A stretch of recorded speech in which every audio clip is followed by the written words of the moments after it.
Let's get it, mi gente. How you doing, loves? So happy to see you. Sometimes business overlaps, man. But I'm here. That's what happens. I'm here. I can't hear you, Ron. I can't hear you. I was about to say, blink if you in trouble, man. I'm not you know I get passionate about my shit, okay? I'm an artist and I'm sensitive and passionate about my shit. Okay, put respect on my name. That's all. Put respect on my name. And if you're not, say it to my motherfucking face, bitch. Okay? And out of water. But I'm happy I got my Amazon delivery. You know how I feel about these. You know, some business about to go down when I'm chewing on these, okay? Well, seeds. Yes. So guess what I'm going to be doing when I get off of here? Do tell. Have a little flashback moment. I'm going to be marinating a steak. I'm going to go beat my meat out. Yummy. I thought you was going to eat a syrup sandwich because you said a flashback. Sounds like when we were kids. Not that far back. Not back to trauma. Flashback, not traumatic moments. Yeah, not the trauma flashback. Not the traumatic moments in our lives. No PB&J today. No. Yeah. When we get together, we gonna eat a syrup sandwich. I don't care what y'all say. I might get just like a war veteran and just start losing it and shit like that. So now you know what we're gonna do? We're gonna get No Saint to taste, okay? All our struggle meals. I was about to say we can make struggle meals and have No Saint. Oh my God. Yes. Oh my God. You're gonna eat a mayonnaise sandwich, you're gonna eat a syrup sandwich. And you tell us how it tastes. Yeah, that's perfect. We can do it. We can definitely. We got to do something burnt though. We got to do something burnt though. Something burnt. You know, my mother used to burn everything and call it Cajun. You know, there was always something burnt that we ate because we knew it was burnt, but it was like, fuck, it's the only thing we got to eat here. You ever did you ever sliced up? Me and my sister used to slice up the frankfurters and fry them crispy, like little chips. You're supposed to burn them. That'll be it. That should be it there. Yeah, you're supposed to burn it.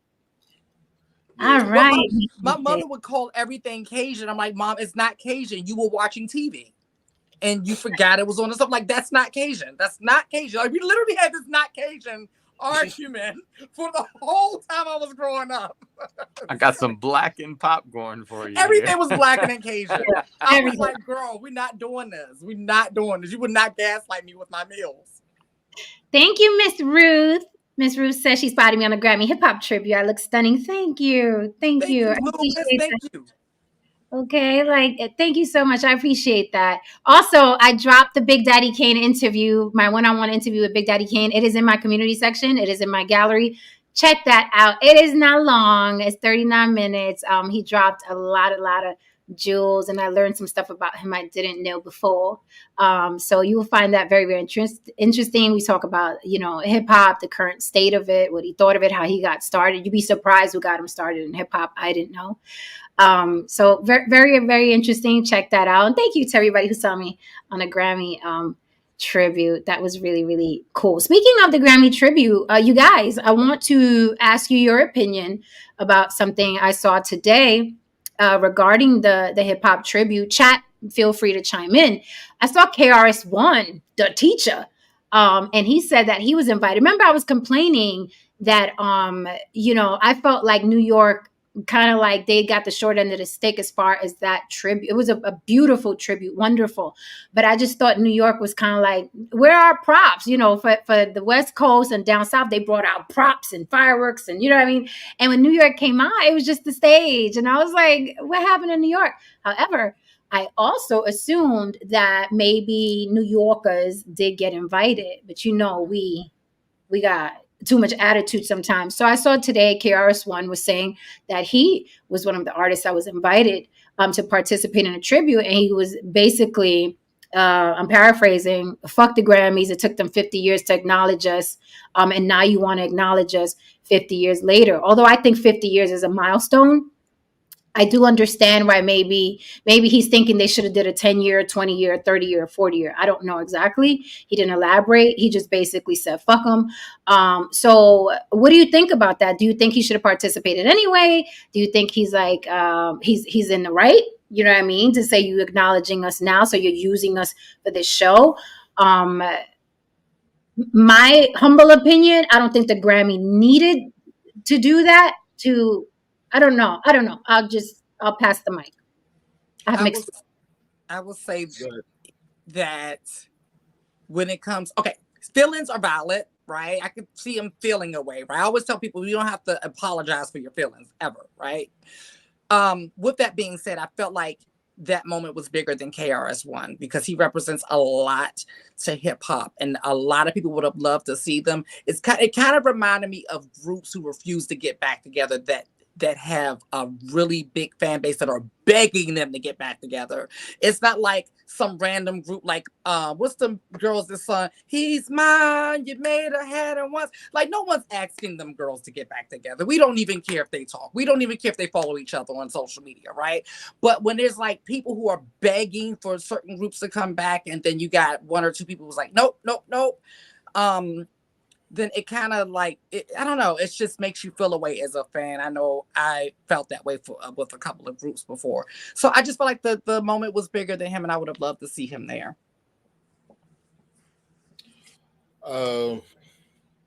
He's an elder.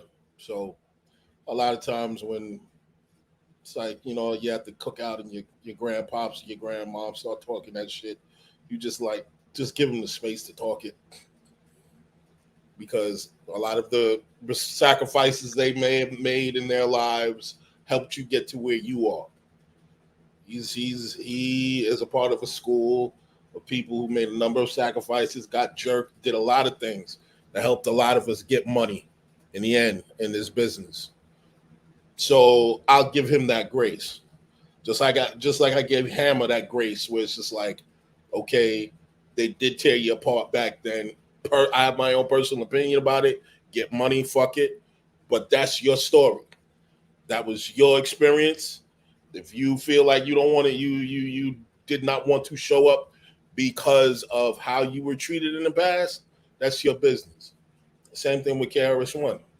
That's his story. That's his story to tell. I respect it. Yeah. I'll say this.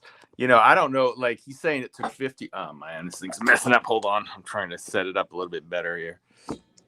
I don't know if he is upset because he's saying the Grammys didn't recognize him back then. Is that so? He's upset with the Grammys. Is that what they did? Yeah.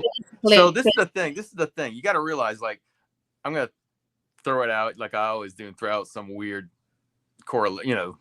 example. But like Einstein theory of relativity, he did it and nobody knew what the hell. The average person was like, they didn't know what it meant. It was like he went back to work at his desk. He literally went back to work at his desk.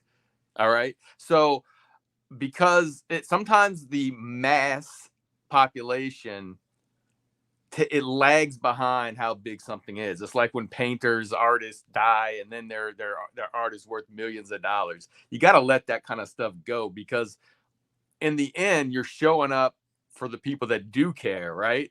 Like people on the panel are saying, people want to see you. Like even with MC Hammer, I wanted to say that last night with MC Hammer. Okay, yeah, he got a lot of flack. But then, like later on down the line, the same people making fun of him were at their son or daughter's wedding jamming the MC Hammer, because really people liked it. It just wasn't cool to like it, but really you can appreciate them now, right? The further you get away from things, it's like again, like disco. Everybody, when disco had the big blow up and everybody hated disco, but man, those Bee Gees songs still rock today, right? So I mean, it just takes a while sometimes for the rest of us to catch up, right? The people that weren't into it at the time, and for someone to even go back and honor you in something like that is still, it's I just think it's while you're still alive. Yeah, you need to bury the hatchet. Like, you need to just get over the part that, yeah, it took 50 years, and just realize that not everybody, some people don't get recognized, like you said, when they're alive. Some people, it's after they die, you know? So that's kind of what I think about it. That's a great point, no Saint, because that's a great point. I was, you saw me on the phone earlier. I was kind of having a similar conversation where someone had to, like, you know what I mean, punch me in the ribs and say, Jen, we're talking Hollywood now. You're Hollywood business. This isn't street business. So you have to look at it as such. And I was like, it's true, right? When we as fans are looking at these people, we're looking at as fans. Not only do we not know the politics of the Grammys, we don't give a fuck. We just have a love for the artist. I had the white cassette tape, Criminal Minded, with the black print on it. I listened to it to and fro and know all the words, right? So I would have loved, my heart would have been filled to see KRS-One up there on stage, right? So what he's concerned about is none of our concern, right? Because when you think about it, they're putting out the art for us, right? And we're loving the art, we're accepting the art, and we still have respect for him. That's what's crazy. That it's not like he would have went up there and we'd have been like, "What did KRS-One do?" The crowd would have went wild if KRS-One would have hit that stage. So, but even Haran has a good point. We don't know how bad it got behind the curtain. So we don't know, right? But it would have been real nice, because you have to weigh it. What's the other side of him? What's the other side of his pride? Nothing. No one hearing from you. No record sales, because had he hit that stage, people would have went looking for that music. Guaranteed. Absolutely. Not just that. I'd have went just for nostalgia. I'd have went and listened to Criminal Minded just for nostalgia. Absolutely. And not just that. More so, like, it brings up, because I used to work in the music, and I actually entered into the entertainment business through music, and I worked for a management company. And so the times like this were wonderful for artists, because it's not just that, but now they're going to remember to start booking you, because our bookings used to go up after the award shows and stuff like that. So, and that's the more immediate money, more so than even the streams. So in my eyes, he could have benefited more than not. But, you know, I kind of miss the days where we didn't know so much back in business, right? Like, that's my thing. Like, with Monique coming out and telling us about her issue with everybody, right? We know every time Monique gets into an argument with somebody about business, she leaves the board meeting and comes straight to us and starts a group chat, right? And it's like everyone is doing that now, and we really don't need to know the particulars, because we've had those moments in our career. We have so many of those moments, so many of those if the audience only knew moments. But at the end of the day, it's we about we show up though. It's about your audience. Like, this is your lifeline of your career. So just, you know, but like you said, at the same, we still don't know. We still don't know what's on the other side. So yeah, we don't know. But you know, tis what it is, till it ain't. Hit that like for me. Also, if you want to support the show, feel free to super chat. Okay, although I prefer Cash Apps, feel free to super chat. The banner is scrolling at the bottom. If you want to Cash App me, same thing. Okay, on the block with Jen. On the block with Jen at Gmail for business. If you want to do one-on-one with any of us, okay, with any of us. If you want to pay to have a private conversation with any of us, holla. Okay, we do that too. We do those conversations too. However, sorry, Mr. Email. I don't do it in my bra and panties, babe. Okay. Thank you. I'm flattered. yeah. I'm flattered. But I will do consultations with you. I will talk to you about life, love, relationships, what your issues are. I'll talk you through it. We can talk business. We can even talk marketing, because I have an eagle eye for marketing. But I won't do it in my bra and my panties. Sorry. But anything other than that, I'll be more than happy to have a conversation with you one-on-one. I'm sure Lily, Haran, No Saint, whatever, whoever it is you're curious about. Okay. However, Do it in I his will do it in a song. Yeah, he'll do it. There There we Very go. You get what you want. Options. Everyone has options. options. There you go. Hit that like for me. Gracias.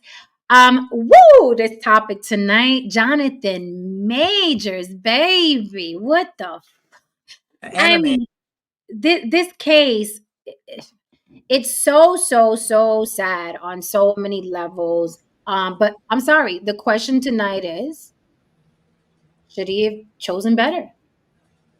Right? When we pick, when it's a single mom, when it's a woman that's getting her ass beat, when it's a woman getting cheated on, universe forbid we say it out loud, because the retort is, you should have chose better.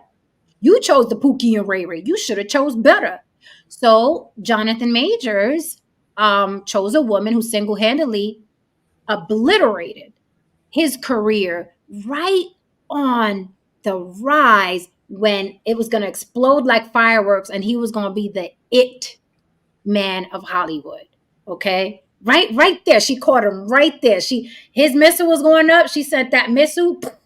No fireworks, just debris. Okay. So should he have chosen better? And I have some of the details of this case, and some of the things that he said to this woman begs the question. He knew she wasn't shit. You know what? Okay. You know what? Also, he dialed 911. The timeline of this is so confusing. They had the fight over the phone, over his text messages. He shoves her in the car. Now there's a video where she's chasing him for blocks in Manhattan. And if you're from New York, you know how long them fucking blocks are. She chased him for miles, ran in front of traffic running after this guy. Okay? And I'm like, my mind, my comedic brain is working because she's white as snow. Here goes this big black man who has been told he has civil rights looks, and she's chasing him down. Right. Like get her, run away. And I'm not gonna say it. I'm not gonna do it. I ain't gonna lie though, she got crackhead speed. Anybody from New York know you ain't gonna catch a crackhead. No. If a cracker owe you money, if a cracker owe you anything, you ain't catching the crackhead. She got crackhead speed, and you gotta understand, Jonathan Majors is in shape. I was like, motherfucker, you were chasing the guy who just finished doing Creed. Exactly. He just finished fighting Michael B. Jordan. In incredible shape. And she cracked out in the whole 9 yards on his heels. I'm sorry. I can't. We can't go another further without me looking for this video. I have to show that the beautiful being footage. Yeah, he gave her. You saw the dead arm he gave her. Yes. A straight football dead arm. I'm like, no, we gotta. I mean, it seems like they were a very colorful, exciting, toxic, mess. Like, because look, if these are the things that they're willing to allow the public to see, just imagine what goes on around there. Look, at the end of the day, they didn't. This was all caught on surveillance. They didn't volunteer this. He has no choice but to put his business. But they were outside though. But they didn't know they were being watched. There were cameras, random cameras. Right. But what I'm saying is, he was a celebrity at that time. Me, in his position, I'm always gonna be thinking people are watching me outdoors, right? Well, you see, here's the problem. But he had to get away, though. Oh, that's what. Okay. I see. Here's the problem, and I'm going to preface this by saying a few things. Jonathan Majors and Jen and I go back and forth about actors, and we talk film sometimes. And Jonathan Majors, in my opinion, he's literally the best I've seen since Denzel Washington. This guy could have had a 30-year career easily. It's amazing. Haran is quite the fan. We disagree there, but he's quite, I mean, this guy's phenomenal. And Jen knows I don't get excited about shit. She knows I don't get excited about shit.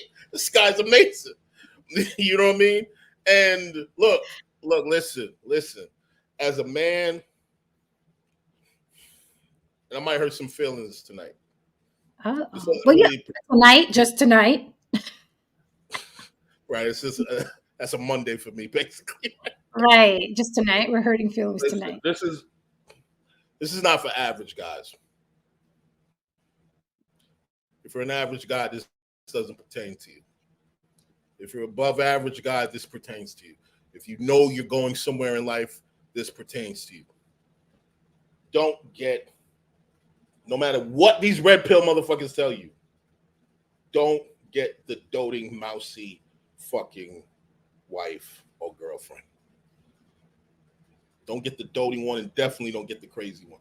If you're going someplace in life, make sure that you have a woman that sees the vision, supports the vision, and can hopefully even contribute to the vision. This woman was none of that. She was a fucking liability. She was an absolute liability, probably has cost this man his whole fucking career. And in the end, he'll look at this years from now, regardless of what the outcome is, and realize that he should have dropped that bitch off at the corner the moment that motherfucking check cashed. Some people you can't take with you, man. Okay. So Orlando's coming for me. Let me put down my little shit. Orlando, I'm surprised he ain't Cam up behind it because he went Haran on this one. Okay, so here's the thing. I'm gonna put down my little champagne flute. Let's talk Orlando. So I think Jonathan Majors is amazing. Okay. I told Haran in Creed, first of all, he stole Creed. I forgot Michael B. Jordan was in the movie. Okay. He stole Creed because I'm about actors, right? And Michael B. Jordan, he's a cutie and he knows he's cute, right? I had an acting coach, Michael T. Williamson. I don't want to drop names, but that's who it is. And he told me that the problem with women acting is that women by nature are very vain and they're constantly thinking about, I'm supposed to be attractive. I'm supposed to be attractive. So it's hard for them to get ugly. That is why they don't pay crackheads. That is why they don't play hookers.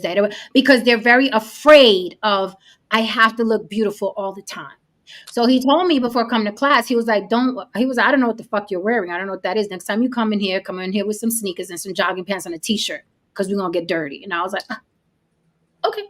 I guess that's what we're doing.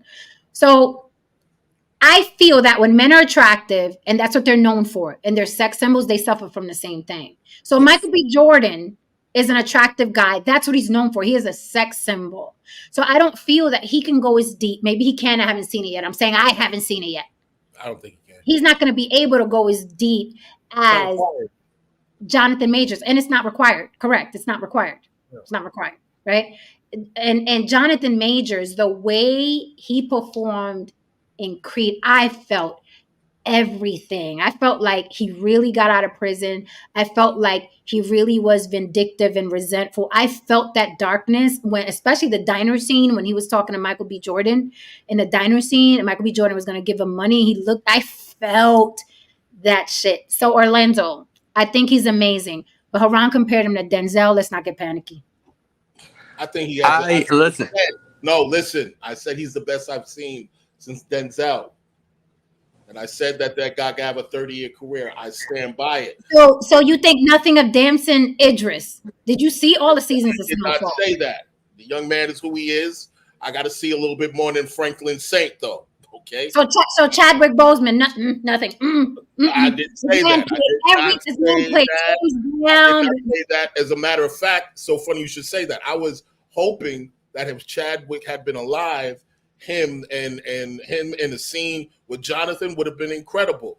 But as far as like a black male living actor, he is the only one that I can see that when Denzel finally so we're taking Chadwick off just because he's dead. Just because he's dead, we're gonna take him off. What else I'm gonna do? What else I'm gonna do? Is we're gonna have an AI Chad? We're gonna have AI Chad come in and some shit like that? What the fuck? Pretty soon. Yo, he was amazing. He's not listen, here the right best. now. Well, I'll say this: the best since Denzel was Chadwick Boseman, not Jonathan Majors. Sorry.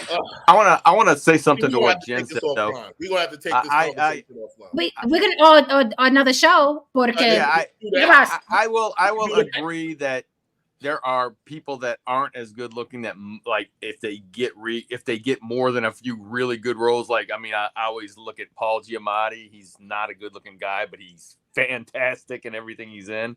But then again, I look at Matt Damon, whose very first movie was really good. And he's a good looking guy, and he's a Uh, so I think you can. I think you can be a great actor. Charlize Theron did it in Monster. Yes, exactly. Yeah, and she became ugly in Monster. I thought about that when you said that. But I mean, Not I guess Halle Berry playing the crackhead. Stop. You didn't convince me that she was a crackhead. She looked like a pretty girl trying to be a. She did. She did. Listen, I'm gonna just say it. You know how I feel about Halle. Halle can't act worth a damn. Let's just she's overrated. Yeah. Okay, let's just call it what it is. I love her. I love me some Halle Berry. Y'all know it's Halle and everybody else. She can't act worth a damn. Orlando. Let me tell you that if I was really a tattoo girl, I would have got a tattoo of Denzel with that tear in Glory. If I was into tattoos like that, that's how much that scene affected me. Amazing scene. Amazing. That's the type of shit that changed your trajectory as an artist. Scenes like that. And I feel like I'll say this about Jonathan Majors. I'll say that he was about to be even better. Now, I don't like the scenes that you sent me when he's in the comic book movies. I don't think he did well doing the different personalities. In my opinion, I don't think he did well. I think the actor that did Split, did you see the movie Split when he was playing different situation? I know where you're going with it. I know where you're going with it. I know where you're going with it. Listen to me for a second. Just try and do that for once. Just listen to me. Okay. Now, in think about it. This is a comic book movie. Okay, this is some comic book shit. If he's playing different characters, there's some sense of being larger than life, you know what I mean, or exaggerating the character a bit. In Split, it's a different situation. This is a horror flick, so there's an element of gravitas that you have to have. You know what I mean? When you're playing all these different characters, there's certain things that have to be relatable. There's certain shit that's scary. Look, listen, in that movie, I didn't know he was that good. I didn't know dude was that good. I was absolutely floored and shocked. In Split? Yes, in Split. I didn't know he was that good. Yeah, I just saw him in Wanted. I just saw him in Wanted. And yes, I just saw him in Wanted and some other shit. And that shit, I was like, oh shit, I didn't know this guy was this good. You know what I mean? He's amazing. But just take into consideration, in all of these comic book movies, you have to have a tinge of being larger than life in order for the shit to, you know what I mean, to balance out. I mean, come on, man. Just think about it. Yeah, but then I gotta raise you some because Heath Ledger in the Joker, he gave me psychopath, and he didn't overact it, he didn't underact it. Different look, different tone though. It was a very grounded Batman. It was a very grounded Batman. He was a psychopath, so the idea of him, you know what I mean, you know, playing that role the way he did, it made sense. As opposed to a grounded Batman, it's a fucking comic book movie. It's something that doesn't exist. It's a fucking tone of Christopher. See, this is what I'm saying. That's the tone of Christopher Nolan. It was a grounded. That's why they loved it. It was a grounded version of Batman. That's why it was loved, as opposed to Jared Leto. He played the Joker. That motherfucker had like tattoos. He was horrible. It was way over the fucking top. The worst Joker it was fucking terrible. But it was for the context of what they needed for that movie. I'll say this. I like Jonathan Majors in dramas. I don't like him. Yes. I didn't like the scenes that you sent me in the comic book movies. I didn't like it.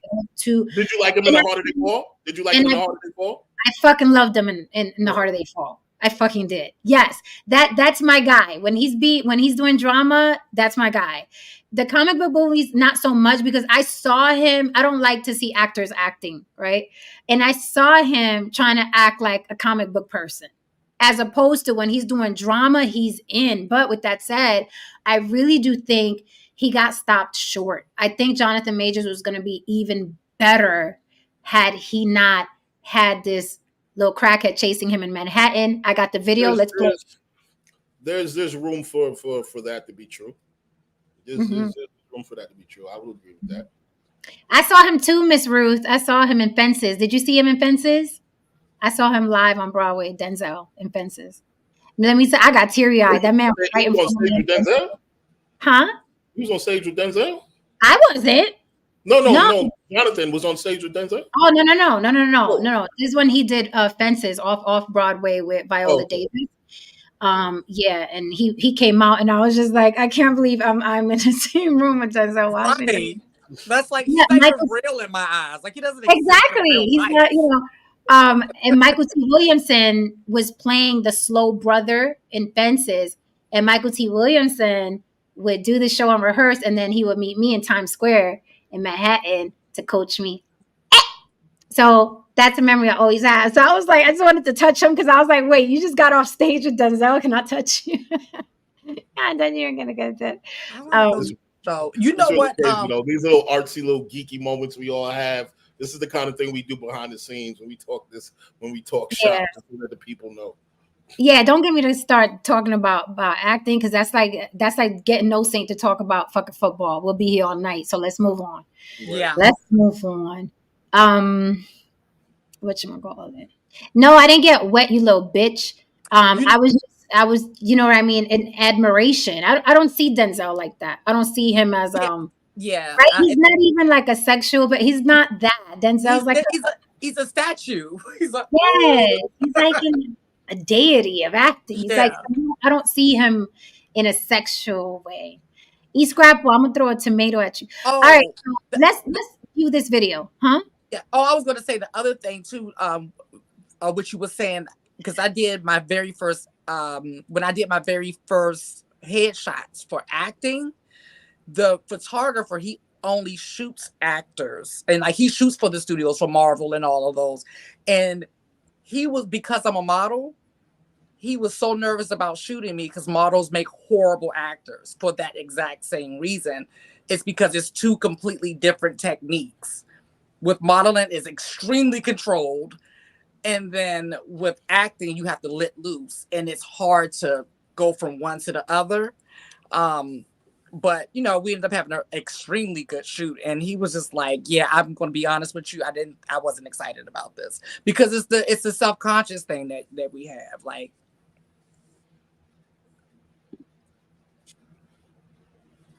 okay, so let me pull this up. Pull it up. We will pull this up. This bitch is a track star, boy. Man. Track star. I said, all right, girl.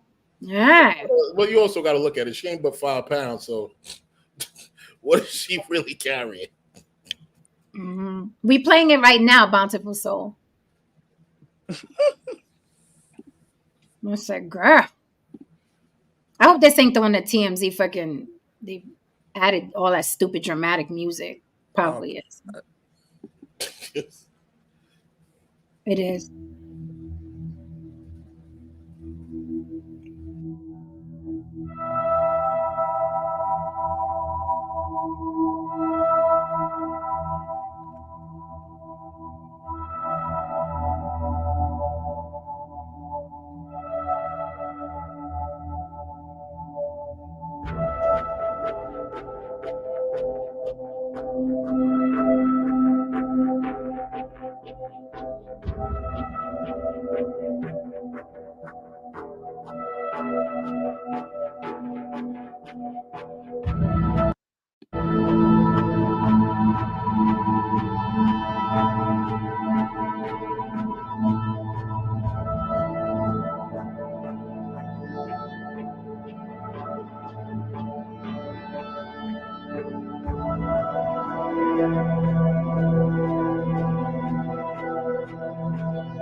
Got to be more careful.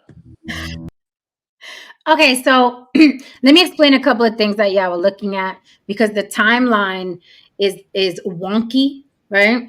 So the night that she was chasing him was the night that they fought in the car about his text messages. Somebody was texting him some shit.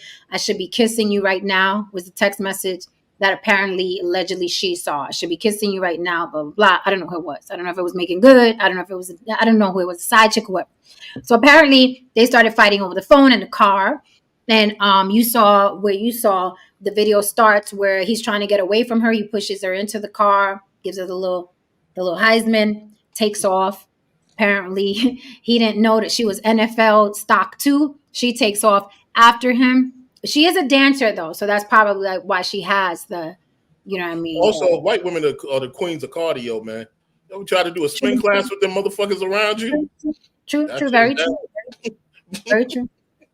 So then what you saw when he's in the penthouse, that was the next day because he stayed in a hotel that night. Now you saw when she was walking and then she ran into them three white guys. What they don't show in the video was when she was complaining about what had happened, Jonathan Majors, as you saw, he walked by. And then the white guy was going to step to him. And the girl that was with that white guy was like, no, let him go. He was about to step to Jonathan Majors to find out what he did to Becky, right? That would have been a huge mistake, okay? We're talking about the guy from Creed, right? So it would have been a huge mistake for Josh to be like, hey, buddy, what'd you do to her? Would have been a bad night for him. So it's a good thing that he let his girlfriend stop him. Let's talk about that, okay? So what you're seeing when she's on the floor acting like, my whole world did I, where's my Valium?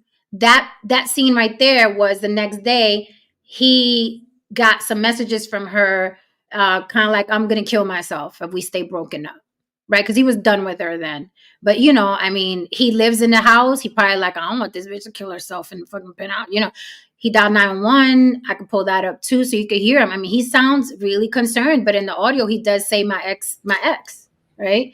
In the audio. So he did get her help. Now, the night that she went clubbing was the night after they had that altercation by the car and she chased him. That night, she went to the club that night.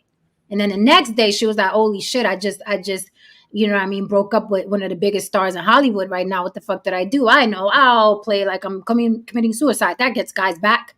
And that's what she did. He went back to the house, dialed 911, right? Let me ask you a question. Not here. Ask a question. Does this sound like she could be a narcissist? Legit one or just like put in the X category of some form, or she could be on spectrum, or she's just a crazy hoe. The last thing you said. Narcissist, not at all. Crazy groupie. Just a crazy, privileged, entitled white girl. It's gonna be my way or no way. You're cheating on me. Who the fuck do you think you are to cheat on me? I can just see it now. Be like, is she black, John? Is she black? Mm-hmm. It seems like they were both toxic. It seems like the average ghetto relationship that you and I discussed earlier, Haran, is just that these people are in Hollywood. It seems like the toxic shit, like Johnny Depp and his bitch. These two. It happens in Hollywood all the time, right? It's shit that we're used to seeing. It's like, that's just Maria. That's Maria and Jose. They always crash each other's cars into each other and throw bottles. They'll be back together tomorrow. Yeah, when I was living down south, there was a couple across the street from me, and they would their fights would spill out into the street, and then I would gather around the window and do that, and they'll be right back together. No, she's gonna call the police, but no, she's gonna beat his ass first. Then she's gonna call the police, and this was a mixed couple, white woman, black man.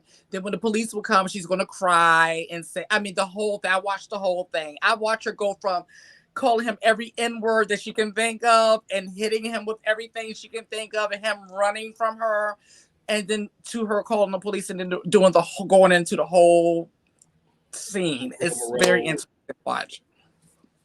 So I have the 911 call, and you'll see, he sounds, he sounds like concerned. He cares. He sounds concerned. He doesn't sound like a damn animal. Like, he's like, you're fucking talking about deleting yourself. I think I better get over there.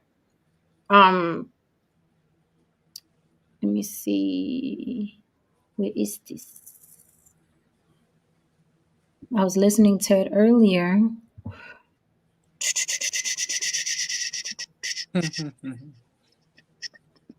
All right, let me share the screen and we can get this played. The case is it's fucked up. I think honestly, no, all jokes aside, it just feels like a waste of the taxpayers' money, man. It's just like, what the fuck are we doing here? Right. It's just another ghetto ass couple just doing shit. Police, medical. Hey, is it medical? No, suicide, I think. What is the location? 252 7th Avenue. All right, so that was 252 7th Avenue, correct? Yes, ma'am. What apartment? Penthouse D. Penthouse D? Yes. As in David, right? Yes, this is in Manhattan or in Brooklyn? This is. Hello, sir? Yes, ma'am, this is in Manhattan. You're losing service, I'm sorry. Okay. It's okay. It's in Manhattan. All right. So this is Penthouse D. Just stay on the line, all right? Okay, we'll do. Penthouse D as in David. Don't worry about it. Speaking to me is not delaying anything. I just need some help, some information for the crew. They're already on the way, okay? Okay. Let them suicide. Let me get them going. What happened exactly? Do you know? No, I don't know. But she's unconscious. She's naked from the bottom down. She has a sweatshirt on. She's my ex-partner. We broke up. I came back. She sent me text messages insinuating as much. I stayed in a hotel last night. I came home this morning. I banged on the door. I've been at the apartment for about 40 minutes now. I banged at the door. I couldn't get in. I finally went downstairs and asked the doorman to help us. And they let me in via the handyman. All right. Yeah. She's 30 years old. White, female.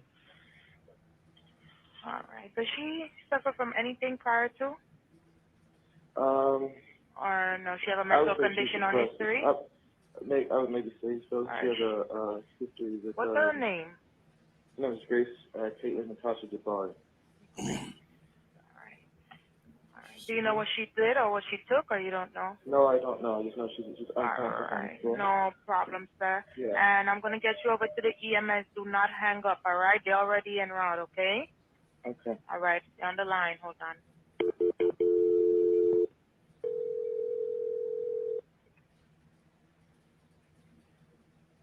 Arrow? 639. 639. I'm 2880 for the job number 1749. Hello, caller. Hey, how are you? Hi, this is 252 7th Avenue in Manhattan. Yes, sir. Right over the Whole Foods. And the patient's breathing? Oh, yes, sir. Yes, sir, she is. Okay, is she awake? No.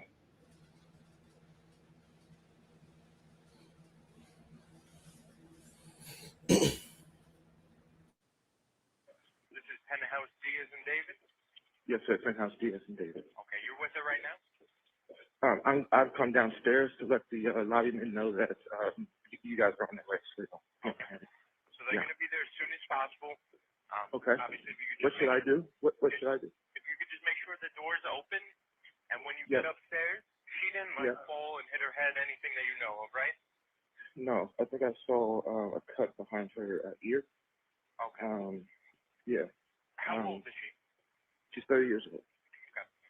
So if you could just, when you get back upstairs, we just want you to keep an eye on her breathing. If she wakes up, we don't want to give her anything to eat or drink. Like I said, they're already responding. I think they just walked in. The ambulance crew? Okay. I think this is the ambulance crew. Is it the fire department? I called them on with a good I think that's PD. Yeah. That's the police, sir. Hello, sir. That's the police? I don't know what's going on. She's conscious, but she tried to. Yeah. Yeah. So will you just keep that confidential? Fella, this way. So you're speaking to the cops?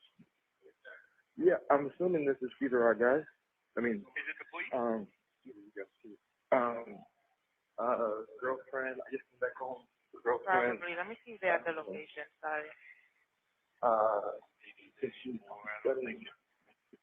I'm leaving. I just need to phone and say goodbye, John. There's no note. Just knowing what happened. With this way? Yeah. I finally got into the park. Yeah, they're at low. What? The sergeant is at the location. Okay, and just to confirm again, it's 252 7th Avenue, Penthouse D, between 124th and 125th in Manhattan? Yes. Thank you. All right, no problem. Okay, so before I go further, because I want to read some of the details of the case I found very interesting regarding their relationship and how he viewed her as a woman, and specifically as a woman in his life. But the question, it still begs the question: should he have chosen better? Here he has a woman chasing him all through Manhattan, a woman faking a suicide, a woman who claims that after he whooped her ass, she's in a club, same night, she's in a club dancing with her friends and tossing them back. Should he have chosen better? I don't think that woman just acted like that one night. I don't think this just came out of nowhere. So should he have chosen better? What do you think about what you've seen so far? Abby says, they're just toxic with each other, and that's how they have passion. Some couples are like that. The toxicity glues them together, and it makes it exciting. We've seen that happen a lot with couples. What do you guys think so far, listening to the 911 call? He sounded concerned. He sounded real sweet about it. I think Abby said he didn't have the bass in his voice. I think he sounded fine. He did not sound like what I thought he would sound like, though, because that tripped me out. He sounded shaken. He sounded concerned. You know what I mean? Yeah. He sounded worried. And not just for her. I'm sure what was going through his mind, it was his fucking career, my life. This bitch is like, right. What am I gonna do, right? I'm sure he had his mind. Absolutely. Here's the thing. When you're in those kind of situations, personally, you should have just he should have just called the bluff and see what that dice was going to roll. Either way, it wouldn't have been his problem. Look, listen, I'm about to be king. I'm about to get this Marvel bag. Sis, if there's a pavement with your name on it, God bless. I got other things I'm doing with my life. Now, if he went over there that quick, it tells me that she has a habit of pulling shit like this. Mm-hmm. To pull him back in the situation. It's not the first time that I doubt it's the first time that they broke up. The problem here, especially when it comes to men, when you're in these kinds of toxic relationships, and I've been in these kinds of toxic relationships, it becomes routine. And you don't necessarily want to be with the person. You're just addicted to the routine. We yell at each other. You try to kill me. I throw you. You're over the side of the bed. We're exhausted. We look at each other. We say, I'm sorry. You cry. I grab you, and we have unbelievable fucking sex for the next 3 fucking hours. Until the next time, until the relationship gets boring, and all of a sudden we go through the routine again in order to keep us in the relationship. So you got to be careful of these kinds of situations. When you're going further in life, you have to make an audit of the people and the things and the vices that you have. You have to be self-aware. So he made the wrong call personally. Oh, sorry. So Haran pretty much took everything I was going to say out of my mouth, but I'm going to add to it by saying, first of all, when Abby said it, I was thinking, and I'm like, when I see couples like this, that's their song and dance. I always say that in my head, meaning like I'm not getting in. They don't need a third party in their song and dance. I'm gonna fuck up the rhythm. This is their rhythm. This is their thing. We've all known those couples. We've probably been those couples at some point. I've been that. I've chased guys. I've bought one guy, two. Right. Two. I was about to say we probably because I've been that couple. So I get it. Okay. How big? I'm just curious. Wait 1 second, Lily. How big were these motherfuckers? I'm 5'3", 120 pounds. Everybody's bigger than me. No. How big? Niggas was like 6'2". 6 feet, 6'2". Oh, four guys. My bad. 5'11", 6 feet, 6'2". Now, ladies and gentlemen, I've met Jen in person. Now, imagine for a second a 6'2", 6'3" size, most likely wide-shouldered gentleman running from a Chucky doll, essentially. Imagine that through the streets of fucking New York. Imagine that shit. Wrong. And one of them ran all the way up to the train station, the 2 and 5 train station, and it was exactly like Jonathan Majors. Like he ducked down so I wouldn't see him when I got to the train station. Like, because my train station on the 2 and the 5, no, I'm sorry, Burnside. Was it 2 and the 5 or Prospect? One of them train stations, you can, if you're down on the street level, you could look up and see someone waiting for the train. And he dug down. Because when I ran up the stairs, he was ducking down, like so I wouldn't see him. And yeah, so I've been in those relationships where I know exactly what this is, and that's why I'm talking my shit, because I know exactly what this is. That woman was not afraid of him. Women do not chase after men that they fear. They run away from them. I ran towards those guys, right? That's why I was never, oh my God, 911, he beat me up. Even if I did have a bruise or a cut or something, he had them as well because it was a fight. It was a toxic relationship. It was a symbiotic, hot fucking mess, right? And Lily is absolutely right. We keep it 100 on the block. It was our routine. Mm-hmm. You're right, Aran. That is what we were used to. Fucking, making love, arguing, yelling, throwing ice cream bottles. But it's the routine, right? And some of us grow up and out of it, and some of us don't, right? And they're still young. Jonathan Majors is young. He's young. That girl is only 30. These are kids in comparison to us. And you grow up, you either get tired of getting handcuffed, tired of getting bruised up, tired of the toxicity, and you outgrow it. Some people outgrow it, some people don't. But I've been there, done that. I've chased guys. I did the whole street thing. Like, motherfucker, where you going? Blah, blah, blah. Yeah. Go ahead, Lily. What else was you saying? You saying some more stuff? My attention span. I mean, I forget shit.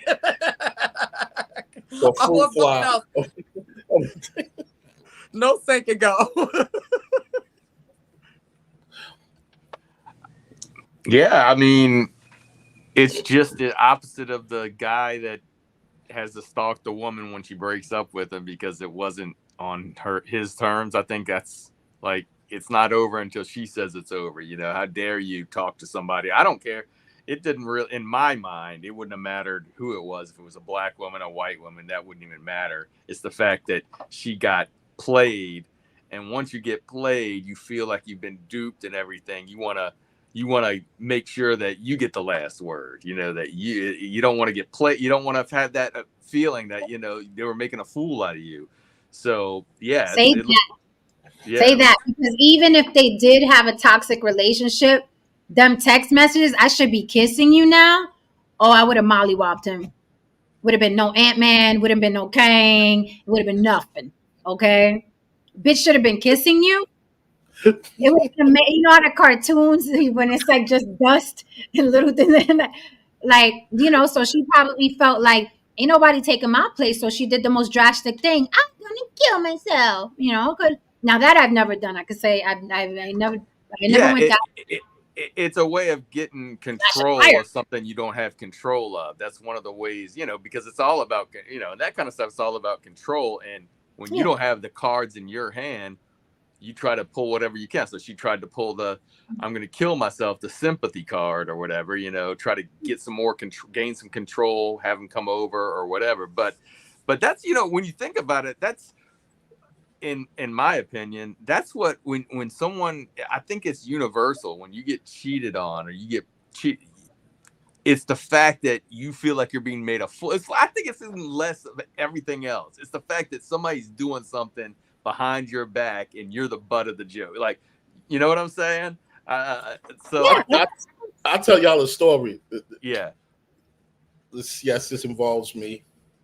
One day I was with my girlfriend who I was off and on with, and we had somewhat of the same relationship. We were in good terms, at the time, and I came home to the spot. Her and her girlfriend was sitting down, and the moment I opened the door, they started looking at me. I'm like, "Hey, what's going on?" And I look back even further, they just like staring, and I'm like, "Oh shit, what the fuck happened?" So I'm just going through my Rolodex right now. I'm like, "No, that couldn't be it. No, I'm clean there. Nah, this couldn't be nothing." Well, turns out that about a week ago, prior to that, there was this girl that I was messing with because me and my girlfriend at the time, we were broken up. It was a break thing. And I told her, I'm like, "Yo, I'm going back with my ex. I'm going to work it out with my ex. This was cool. This was dope for what it was, but I'm out of here." And plus she was kind of clingy too. It's kind of freaked me out. So what happens? Well, my stupid ass left my computer unmanned one day. And she hits me up while online. She hits up my screen name while I'm online. And my girl saw it. And then my girl got into a conversation with the other chick. And that other chick started lying. Telling her that I did this, telling her I fucked her, told her she was pregnant. I took her for an abortion, told her the most horrible shit ever. And when she confronted me about that shit, while she was telling me, nigga, she was in the kitchen. I had to slowly move her out and make sure to move her out of the kitchen to make sure that we continue the conversation out of the kitchen. Never have an argument with a Spanish woman, with a Latin woman while she's in the kitchen. Don't ever do that. And you know what I mean? But the point of the matter is that we got into a huge fucking argument after that. And we did the same routine, the same thing, same that. And when you come from a place of trauma and a life of trauma, there's some part of you that thinks that that's love. All that crazy shit is love. And it's not, man. It's just crazy shit. It's not. So I see a lot of people.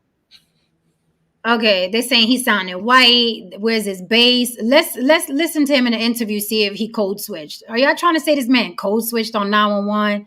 Jesus. Well, maybe he was trying to get motherfuckers down there. Damn if you. Oh, you see how fast they came out? He was like, I'm in a penthouse and she's white. Them motherfuckers was downstairs. They was like, boom, boom, boom. Boom. Sir, you hold tight. We'll be over there. You can imagine me going like, yeah, I think a dead white woman. I thought I heard him tell the cops, "Can we keep this confidential?" He did. Yeah, Yeah. He was thinking about. He was worried about his career. What's nothing wrong with that? And I would be too. Damn right. Shit.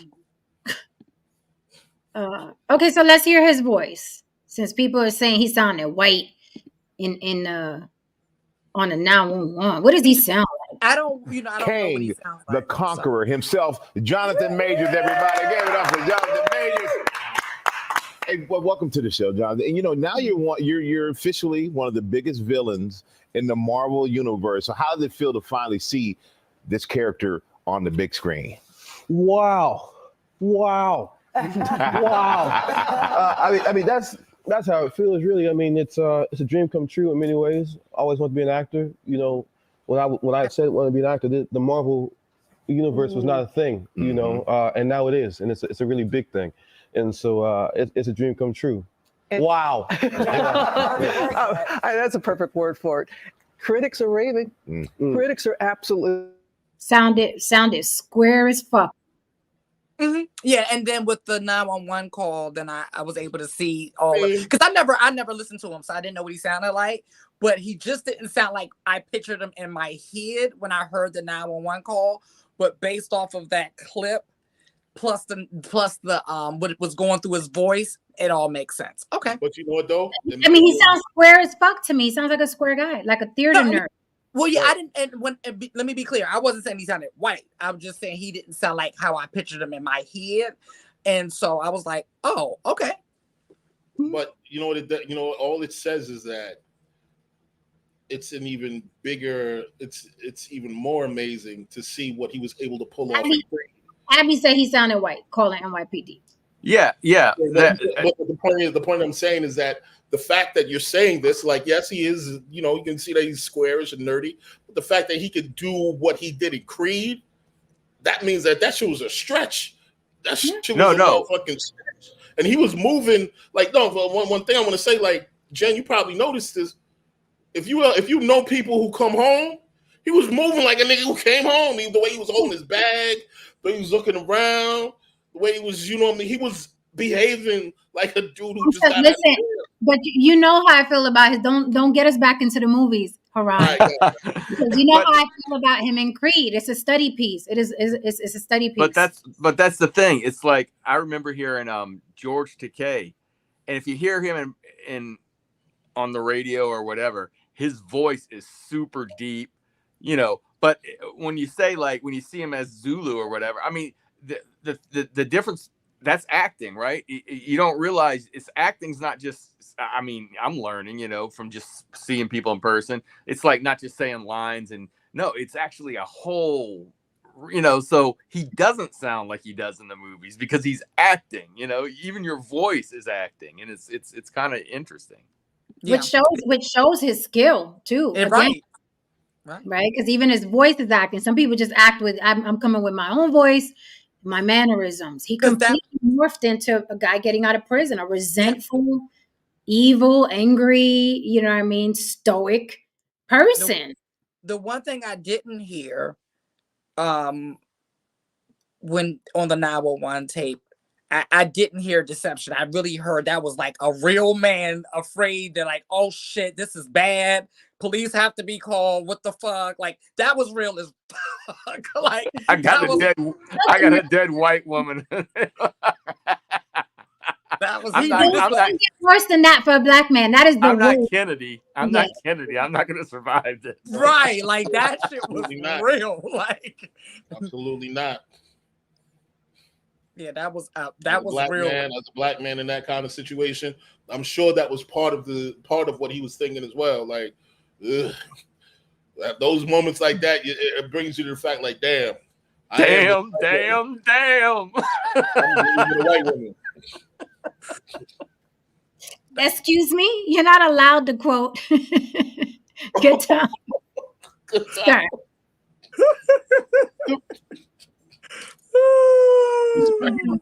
long. So let me get to this article because I found it interesting. Some of the things that he was telling her, because now the case has closed, and I guess they're going to deliberate or whatever the fuck. But some of the things that he was saying, now they're releasing audio, text messages, and things that he said to her.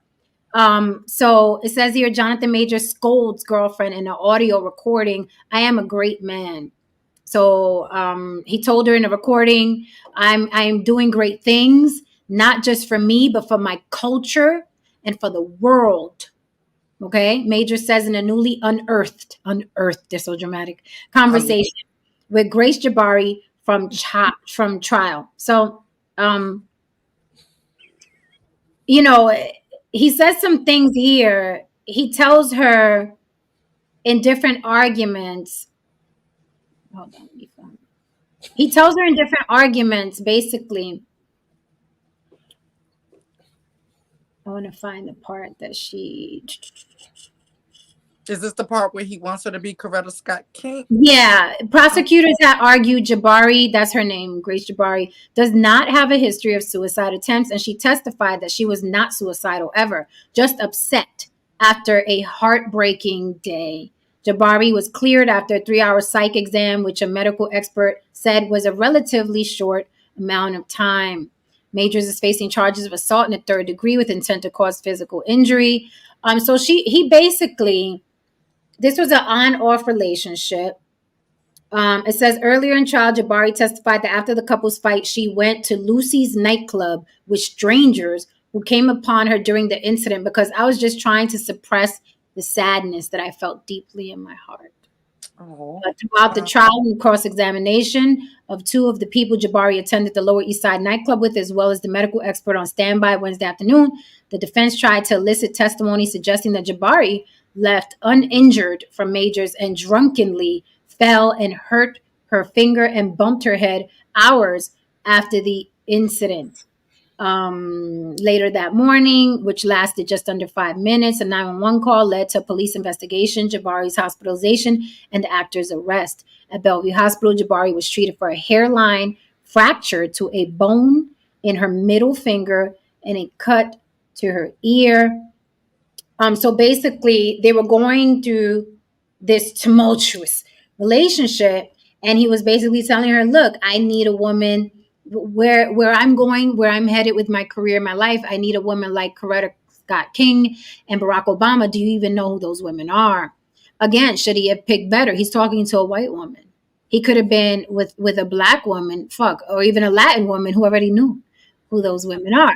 So I feel like he was trying to force a square into a circle that is not who she is or what she is, right? And then he says in some of the text messages, look, a woman has to hold the man down and a man has to hold the woman down, and that's how they build the future. So it sounded to me like he really wanted this chick and whoever was texting him that she should be kissing him right now. 2 things can be true. 2 things can be real. I'm not gonna lie. When I heard the message of him saying these things to this woman, it sounded very regal. It sounded immediately I thought I hearkened the scene. I hearkened the scene in the Mac when Goldie was telling the chick, be by the water, like, I can take you to the top if you're not afraid, baby. But you see, if I tell you to do things, you got to understand that it's for our best interest. Can you dig it, baby? Do you understand that when I tell you to do certain things, it is for the best it's for both of us? That's essentially what he was telling her. He was telling her in a very regal manner that, look, listen, I need you to get it together. I need you to behave yourself. We about to get this money for real. Relax. I need you to I need you to look as if you bathe, regularly. Put on that nice black shit that I bought you last week. We're going out, we're gonna go eating, we're gonna go dancing. And just relax. I'm gonna take you to places you've never seen before. All right. So what audio is that you sent, Lily? of him asking her to be Coretta, Okay. the strong black woman. Okay. Well, I mean, if the Kardashians could do it, I don't think it's, because they pulled it off for about what, a good 5-6 years, good 10 years. So if they could do it, they can hold up for that long, but it gets hard. So eventually you're going to go back to being a white woman because it's hard to be a strong black woman, right? Yeah. So you're going to go back. I mean, definitely going back. It's like, oh shit, nah, I don't want to do this strong black woman. It should be that much of a stretch. Some of them be acting like they black half the damn time. Well, then act like a motherfucking black person with some goddamn sense. Right, and she has the perfect acting. I would like to get to the point where your friends know what job I'm on and go, I think Grace is gonna be out of commission. You know what I mean? Yeah, I won't. No, you understand that? Because that team, that unit, right? Grace has to be in a certain mindset to support Coretta Scott King. You know who that is? That's Martin Luther King's wife. Michelle Obama, Barack Obama's wife. I know, I'm not. I shouldn't have gone out. I'm sorry. Let me just lay it out for you, right? If I'm just gonna say this. My temper, my shit, my trauma, all that said, right? And let's say I'm a great man. A great man. I am doing great things, not just for me, but for my culture and for the world. That is actually the position I'm in. That's real. I'm not being a dick about it. I didn't ask for it. I've worked, and that's the situation. The woman that supports me, that I support, that needs to be a great woman and make sacrifices the way that man is making for her and for them ultimately. Last night, 2 nights ago, you did not do that. You did not do that. I'm sorry. Which took away from the plan. And the plan is everything. If it was just you in the house drunk, maybe I could have swallowed it. Or I would have felt bold enough like, oh, babe, let's just go to bed. Which I said, I'm just going to go to bed. I'm not hungry, blah, blah, blah. Because Grace isn't here. Why? She was drunk. Why else? She was clogged by whatever was going on. You know what I mean? Fine, I can take that. Yeah. Do you really though, baby? Do you really? Yes. Then how dare you come home drunk and disturb the peace of our house when we have a plan? I want to be his girlfriend. See, this is what I'm talking about. I put a bag over his big old mushy head. You know who Coretta Scott King is. And you know who Betty Shabazz is. So I mean, one step further for the culture. That man told her stick to the plan. The plan, baby. What are you doing? I'm out here doing this shit. I'm 8 different characters. I'm chilling with Loki. You over here worried about text messages? Stick to the plan. Okay, so look, it looked to me like he very well knew he was with a Pookie and a Ray Ray. She's a Pookie and a Ray Ray. Yeah.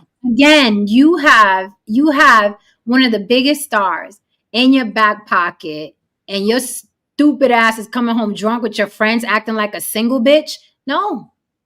Yes. And he doesn't sound like an angry maniac to me. He's pleading with her to keep this unit together. Maybe the chick that was saying I should be kissing you right now, maybe she was down for the cause. If you don't do it, somebody else is gonna do it, bitch. You know what she said to her? You know what she said to him in that text message, Jen? But I'm with the plan, baby. Yay. I'm with the plan, baby. I'm with the plan. And he said, you for real? She said, listen. All right, but now y'all gonna get mad at me because I'm about to say something else though. What? I don't think Megan Good is that woman either. Woo. But I mean, she's only hired temporarily. You don't have to worry about her. She won't be around until he gets his, because it's kind of like the Lori Harvey package, and like she was busy. Megan, she's a great filler, Lily. I'll say that. Yeah, but wonderful. she doesn't give me Michelle Obama, Betty Shabazz, Coretta Scott King.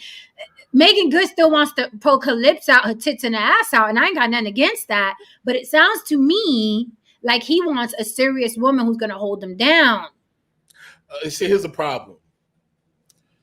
Again, I might hurt some feelings tonight. That's not most women, man. Motherfucker, what? No, it's not. I'm gonna need What do you you to mean that's not most women? Hold on a minute now. expound. No, it's not. It's not most women. You don't have much time. Most women can agree with, and no, most women can agree with and fall into the categories of a Megan Good and a meth head, crackhead, whatever this girl's name is. Most women fall into that situation. Do you know what kind of woman you have to be in order to be a Betty Shabazz? In order to be a Coretta Scott King? In order to be a Michelle Obama? The type of intellect, the type of self-awareness, the type of vision, and not only all those things to contribute to the potential of a great man. Michelle Obama was the secret ingredient that gave us Barack Obama. Okay, so before I pull out the violin on this soliloquy of yours, I'm just saying. Now, before I pull out the violin, okay, Malcolm, Barack, okay, Martin, yes, they all picked those women. He wants to make. He wants Megan Good. Before Megan Good, right? So you fucking get Megan down my throat. He wanted the white. So he got the fucking white freak. You're not going to get Coretta, Betty, or Michelle from Megan Good. You're not going to get that from Megan Good. Pick better. Pick better, like they tell women. Pick better. I didn't say and absolve them from that. They should be picking a Betty Shabazz and so on and so forth. And those men, ironically, those men that he mentioned, they picked those women. He did not. He, for some reason, probably, I don't know, maybe he was in a bad space in his life. Maybe he didn't think he was a great man in that moment in time when he was with that woman. It happens. And then over a period of time, maybe he started realizing, like, yeah, I am that nigga. I am there to do great things. But you still got this chick with you. You don't want to get rid of her. It happens. As a man, no, look, listen, I'm talking real shit. As a man, sometimes you come to a certain, listen, you come to a certain, I'm putting y'all on the game. Sometimes you go to a certain crossroads and you about to do some amazing things and you want to get rid of you and you look around and you got this chick and she doesn't really fit into that. She doesn't fit into that. Man, F all that. She doesn't fit into that situation. You know what I'm saying? So you sitting there like, man, should I get rid of her? So you keep her around, man. So you keep her around to your own detriment. And then you wake up one morning and then she does shit like that. You wake up one morning. Listen, the formula is, people really gonna get mad. The formula is these great men that all exist. They all have a pattern, okay? They pick the most bland, educated, docile, quiet, coy, stoic woman. And that's easy to find. And then they go get Megan Good, right? He went backwards. You can't lock down the Megan Good and the white freak and think she's going to hold you down so you could build an empire. That's not how it works. Do like all these other wealthy assholes. Marry the whatever you said, the ones that dress like the ones that whatever the ones that dress like this and show up to the press conference with their bows. You got to marry that bitch. There you go, Lily. That's who you got to pull into the press conference, okay? And the meetings. And then guess what? And then I'll be on the phone talking about, I should be kissing you right now, baby. Where you at? So you're supposed to show up with the handmaid? You're supposed to show up with the handmaid? Okay? That's how you're supposed to do it. And nobody told him. Nobody told him how it works. That's how it works, baby. You get there's Coretta Scott King, Betty, they're abundant. Those women are everywhere. They're usually in the chat saying, yeah, hoes, I agree with you guys. Down with the hoes. They're everywhere. They're abundant. They're everywhere. Yeah, to hell with them hoes. Yeah, you got to be submissive. Women shouldn't vote. I'm here for you. They're abundant. Pick one. and then I'll catch you on the text at 3:00 in the morning, baby. What you doing? Okay, that's how it works. That's how it works. He's going backwards. That's not how it works. I mean, Jen, I was thinking the same exact thing. I'm like, what are you doing? Like, do they not have PR that sets all of this up for you and everything like that? And then you have your side chicks and stuff. Like, what are we doing now? Like, do we need to start a company? Like, what's going on? Like, I mean, I know, like I said, I wouldn't have went from that white girl to Megan Good. Megan Good is like for Michael B. Jordan. Right. Megan Good is for like, you know what I mean? She's there. If you are a great man and you're talking about doing great things for the culture and blah, blah, I think it's fucking absurd and insulting that he's telling a white woman to hold him down like that and bringing up Coretta Scott. I think it's insulting. How delusional, how misguided are you? So out of touch. So if he showed up with Omarosa, y'all would have. Well, listen, I'm gonna say this. I might side eye, but that's one crafty bit. Right? If he would have showed up with the young version of Omarosa, I would have been like, it matches, because he's not Michael B. Jordan. He's not that guy. So it would have matched to me. Picture a 20-something-year-old Omarosa, a 30-year-old Omarosa. That would have matched to me. A 30-year-old Omarosa with an educated woman. She would have plowed his career. Dressed conservatively. Mm-hmm. She would have plowed his career right on through. She'd be like, okay, no, this is what you do. No, wear this. When you get there, say this. Like that's that girl. Like, yeah, that's one dangerous. But that's the girl you need when you are on an upward trajectory. Right. Listen. I kind of laughed. I know he didn't think this recording was going to get out, but when he started saying like, I'm doing big things. Like, he started bragging on himself. It sounded so bad. I'm like, other people are supposed to say that about you. You know, you're not supposed to be saying, I'm doing big things. No, but it sounds silly because he's an actor. He's an actor. He's not a world leader. He's not, he's an actor. You know what I'm saying? Even if, because if you say I'm that nigga and you prove it, then hey, it ain't bragging. It's an acknowledgement. But I will say that, he is like, listen, if you're not the best looking person, right? I mean, I know he works out and everything, so that counts for something. But if you're not the best looking guy, or it's like a rock star, what's the use of being a rock star if you can't like have the women that you couldn't have when you were just a plain person, right? So it's tempting. I mean, so he had somebody texting him, and you got to realize when you're with those people that are at that point, he was the big man on campus, So that veers us into another conversation. So I'll say this: when he's saying, I'm a great man, I'm doing a lot for the culture, I'm sure he's coming from a place of, there are not a lot of Black superheroes. They're not. So I don't think he's coming from a place where it's like, I can cure cancer for the world. He's coming from a place where it's important. It's just like Black Panther, you know what I mean? And Chadwick Boseman. He is doing something for the culture. Yes, right? Very much so. Right. With his success. He's larger than life, amazing, not a dude that's on drugs or slapping women around. You know what I mean? He was inspiring. He inspired me in Creed. When I saw Creed, I was like, oh shit. That was one of the reasons why. But then hold on, I'll land the plane here. That veers us into what you're saying, No Saint, that you have to understand, now you the big guy on campus, blah, blah. Here's the issue. And we talk about this over and over and over again. People are not fucking monogamous. No. They're just either broke or don't have options. But they are not monogamous. Just because you can't afford to date beautiful women does not make you monogamous. You just don't have the fucking options. Same thing with women. Bitch, you're not monogamous. You're just not fine.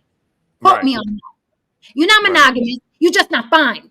Because if you were fine, bitch, men would be constantly on you, and you'd be weighing your options. Maybe that guy, maybe that guy.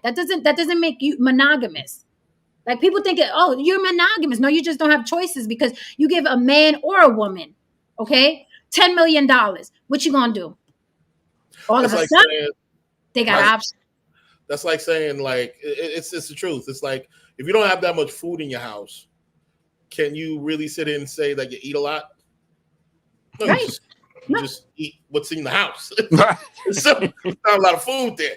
Now, if there's a fucking banquet of food in the house every minute, and you still eat moderately, and you're still in shape, then that says like, oh wow, you have a lot of self-control in spite of the fact that you have a lot of options. Now, I know saying to the point of what Jen was saying, this is why when Chadwick died, it was such a blow to the culture. Because he was very important to the culture. You know what I'm saying? You know what I mean? Black Panther, and it inspired a number of black children. It was a big fucking deal.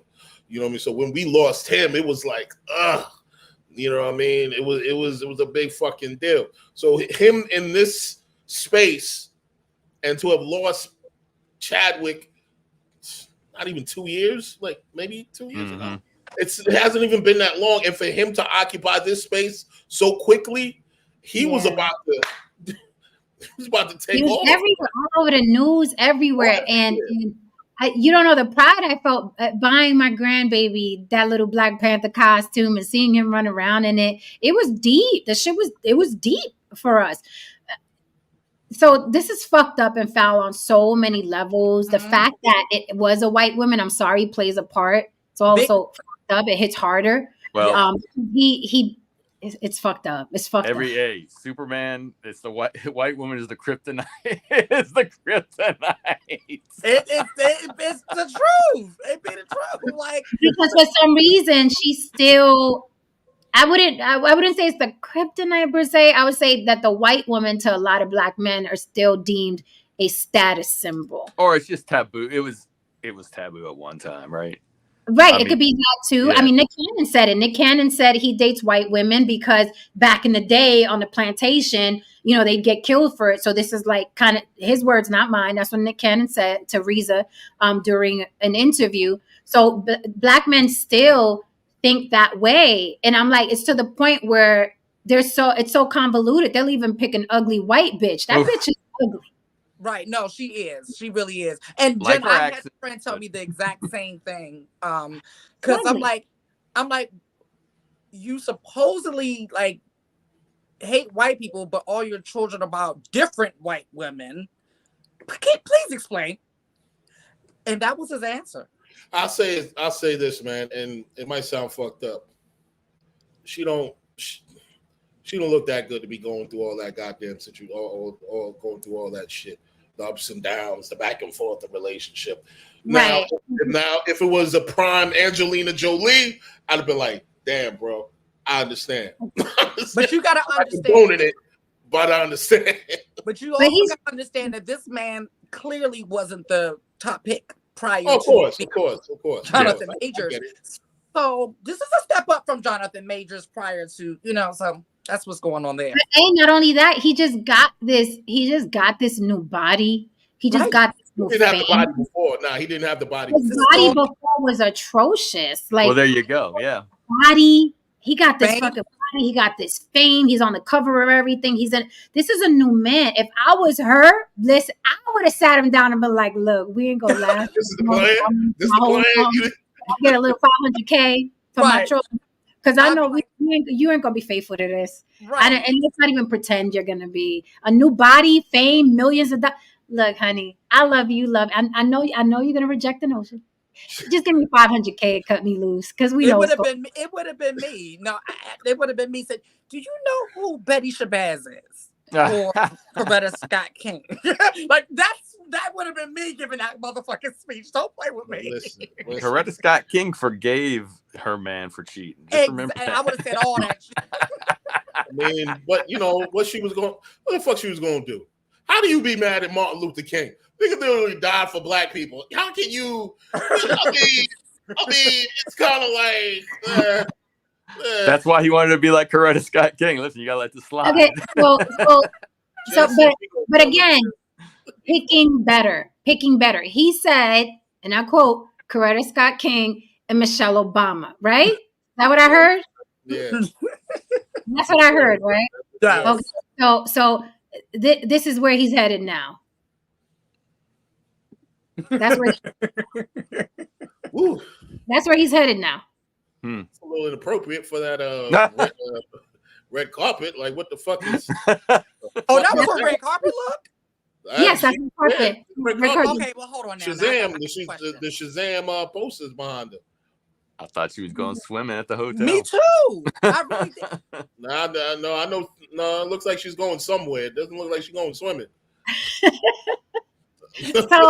but Jen, I want to say something to what you said, because, and he just got that body, right? And yes, he just got really big. He was, blowing up and everything, and you'll see this with maybe overweight guys or with women who were maybe thought they were ugly in high school, and then they get really beautiful, but it hasn't caught up to their brain. They're still thinking they're that guy in high school that couldn't get those. So maybe the girl he picked was the girl he thought he could get, or maybe he thought he could keep. You know what I mean? Exactly what it was. Because once he had the money, the body, and the fame, I mean, he could go with just about any woman out there, right? But he picked this, skag. And I mean, it could just be his mind hasn't caught up to where his worth is yet. You know what? No, Saint, you still, you know what? That's a very good point, because I still go after women that was beautiful as the women that I was fucking with when I had a 6-pack. Oh, you didn't. Oh, you still think you did? Oh. And I'm not there. Like, oh wow. No, wait. It's the reversal for me. Be like, oh no, what's the problem? And I'm still thinking I'm that dude. It's a real thing. I mean, ask anyone that has lost a significant amount of weight. They all will tell you that it takes a minute. Like, they really still see themselves. And even I talked to a couple of girls who've had surgeries, and they said the same thing. It takes a minute. Like, it's shocking when every time they go to the mirror, they say it's shocking. Like, oh, okay, all right, I got to kind of get used to this. So, Jen over here said that she's not a You'd have sat him down, Jay. Yeah, I would have said, with my wisdom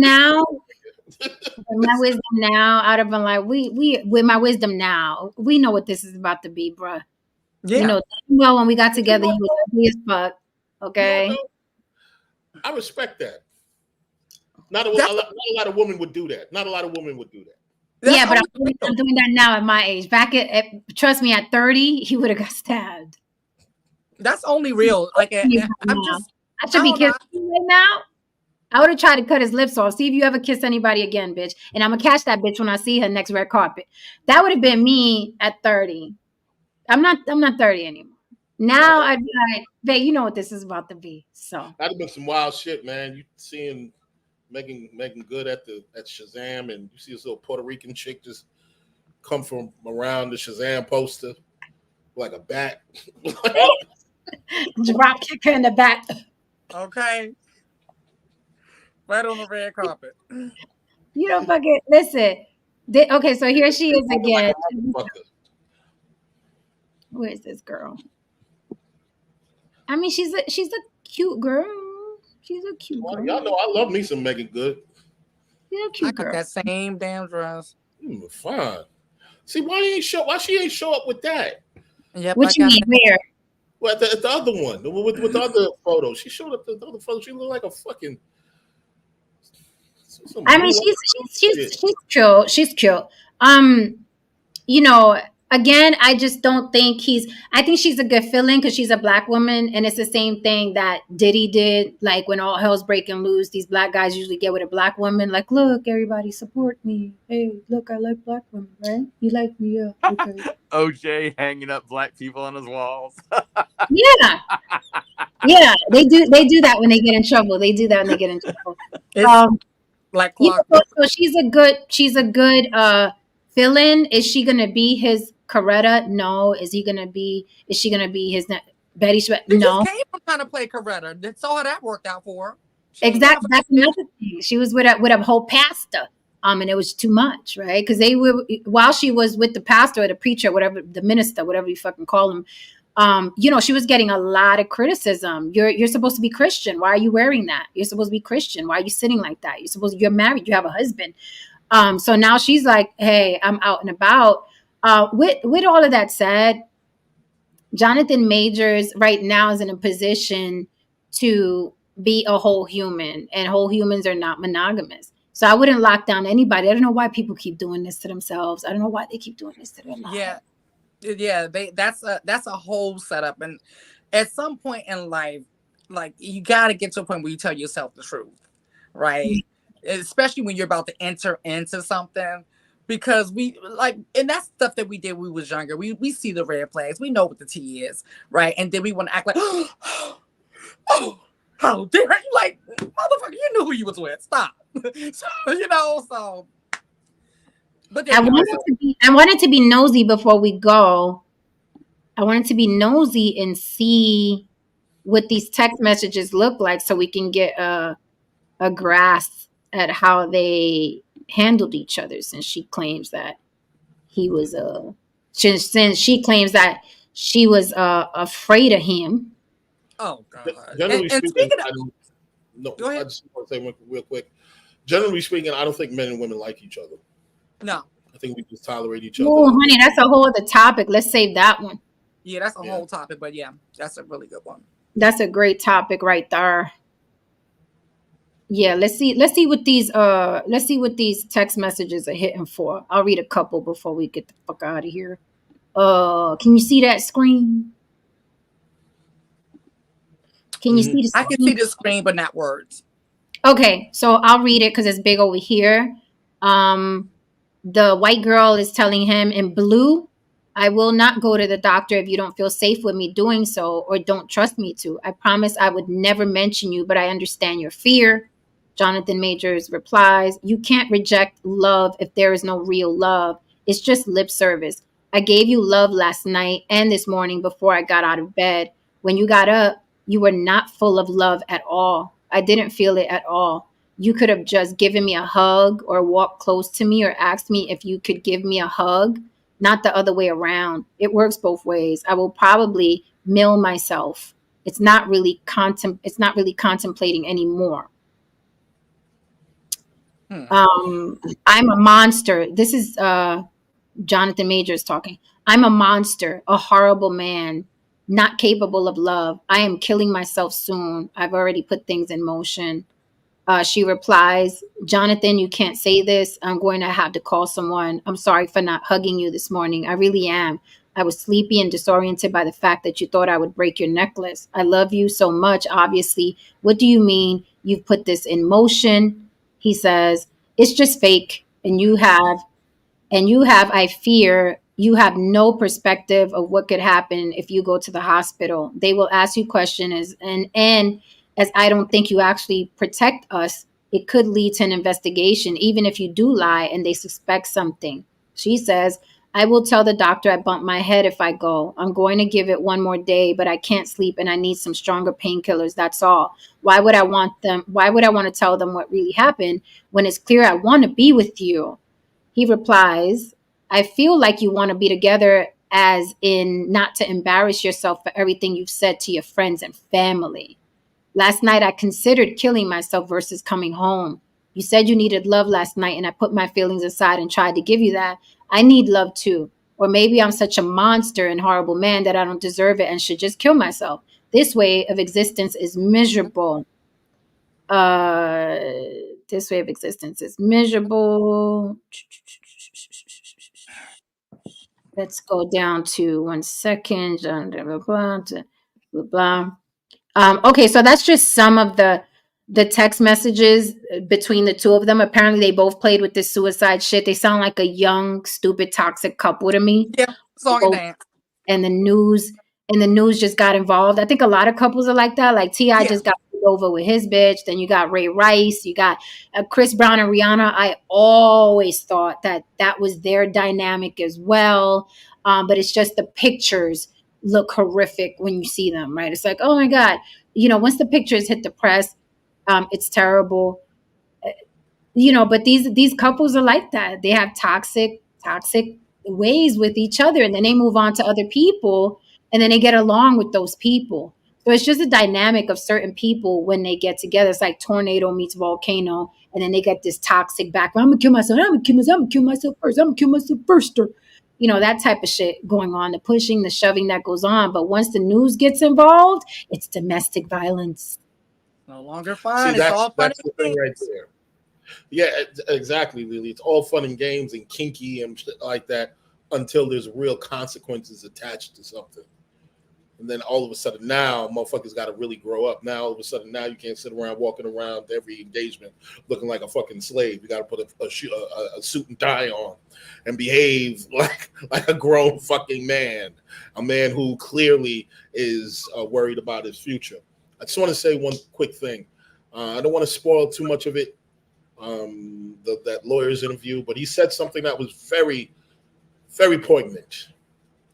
He said he got into a conversation because he was asked, well, what, do these divorces usually lead to? What do you notice? And he said, well, if there was something, he was like, it was one of these little things. He said the woman said this. She said, before I used to have like granola bars. She had this granola bar thing, like if you got like you with your Pepsi and you with your ginger ale.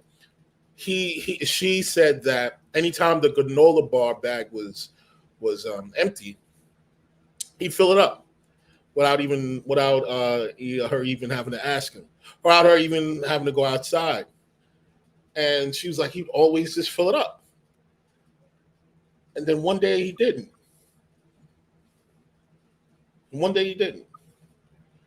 And then he asked her, was there this one thing that you used to do that you stopped doing?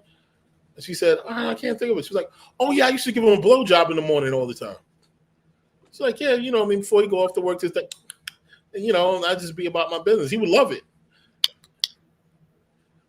I don't suck dick, so I don't know how that should sound, sweetheart. Right. You know what I mean? We can get. Okay. You know what I mean?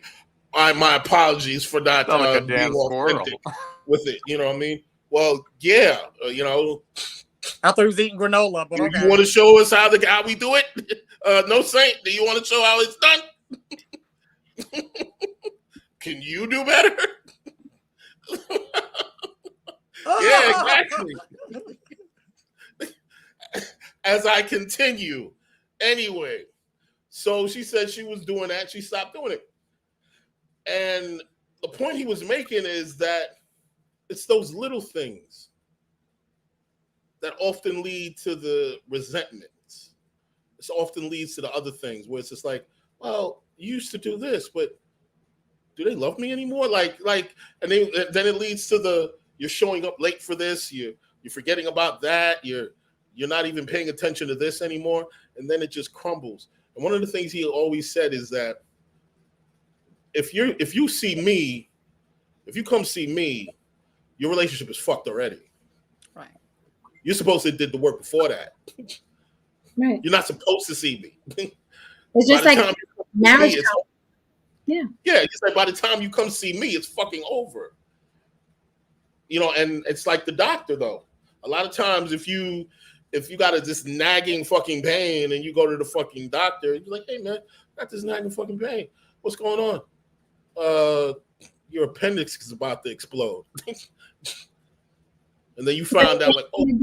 But again, let's not ignore something very important that he said. I mean, he said it in very technical terms, but human beings are not supposed to be together forever.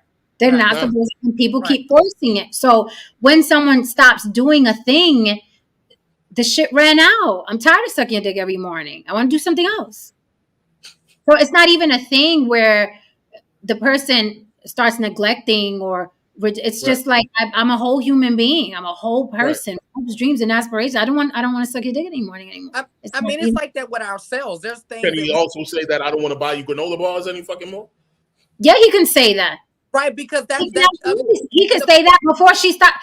Let me tell you something. He could say that even if she's sucking his dick every morning. Right, and the point I was going to make was that I'm tired. I don't want to do this anymore. And we stopped doing those. We stopped doing certain things for ourselves and change things. Like I may start doing something in the morning, and now I'm doing it at night, and now I don't want to do it at all because I'm replacing it with this. So it's like it's hard to keep that up for another person because a lot of times we change things on, especially a woman, to change things on ourselves. So. Hey, Lily, but if you were in a relationship and had a man in your house, then he would red flag.